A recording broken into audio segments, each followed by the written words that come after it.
Hi everyone, it's Ashley. Welcome back to my channel. So I know a lot of my viewers are starting college next year, and every year I get DMs on Instagram or like in my comments of commonly asked questions about Texas A&M.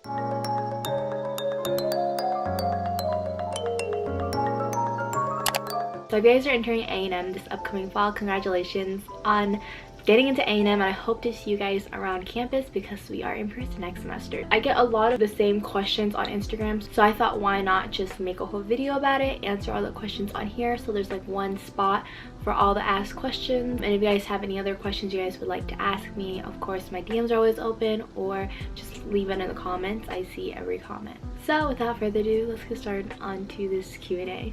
I am looking to live off campus. What are some good housing options? Housing options really depend on you and like your needs and whatnot. So I personally really liked living close to campus because I like to be walking distance. I am moving apartment next year and it's a little bit farther, but you know, you pick and choose like the pros and cons. Most of the engineering classes are north side. If you want to be close to campus, a lot of good options are the Stacks, Traditions, Standards, Aspire. Those are really good options that are walking distance from campus because those are north side apartments. And if you are like on the business side, which is West Campus, really popular West Campus apartment is Park West. I know a lot of my friends that live there. Like there's like plenty of buses. Technically Park West is walking distance to campus, but like it's like walking distance to like the sports side of campus, like the rec, the like Kyle Fields and whatnot. And I don't really know much about West Side, like business classes wise, because I'm only in North Side. I am an engineering major and struggling to find a laptop that will be able to support all programs. What laptop would you recommend? So I struggled with this my freshman year too, and honestly I just have to tell you in general, like no matter what device you get, like any laptop will work as long as like you have the storage and the power to be able to run the program. And most likely like if you have a laptop, like it will do the job. But if you really need a suggestion, I really recommend the Alienware laptop. This bad boy will be able to run all your programs. You have the power with this laptop, but if you run out of storage, because some programs do take up a lot of space, this is a gaming laptop. So like even with games, like games take up a lot of space, so you would need a hard drive. So like no matter what you do, like I recommend like always having a hard drive as like a backup as your main space of storage, just because honestly like the more storage you get, the more expensive it is. A 1 terabyte hard drive isn't as expensive as if you were to like buy all the storage on the laptop itself. So yeah, I highly recommend like an Alienware laptop if you're looking for a suggestion, and like a hard drive if you don't want to spend the money on like buying like a really big storage laptop. Did you modular dorm? Differences in dorms? Any recommendations? I personally lived a modular dorm. If you didn't know what a modular dorm is, there's a lot of different dorm styles you can go with. So modular style dorms are a little bit bigger of a dorm, so there's more than enough space for both of y'all, even though like y'all are still sharing.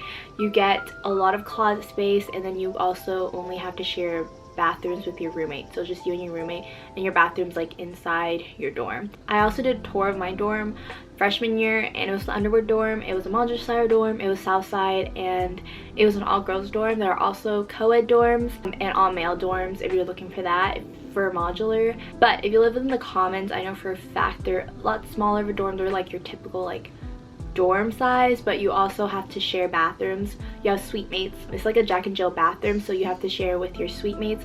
So it's like 4 people in total sharing the bathroom, and that can get kind of annoying, and you don't get as much like storage space. So it really depends on like what you're looking for. And as far as like north side and south side, north side, if you're an engineer, it's really convenient to be north side, to be closer to your engineering classes, whereas south side it's mainly just dorms. Is chemical engineering extremely difficult? I really want to enjoy my time, and I'm scared I won't be able to hang out with my friends on the weekend. So when I first applied to ETAM and decided I want to go to chemical engineering, I didn't really know what chemical engineering is all about. Like when I first entered engineering, I thought all engineerings were equal, and now I've learned that they are definitely not equal. There are definitely harder and easier engineering curriculums you can go into, and chemical engineering is definitely one of the harder ones.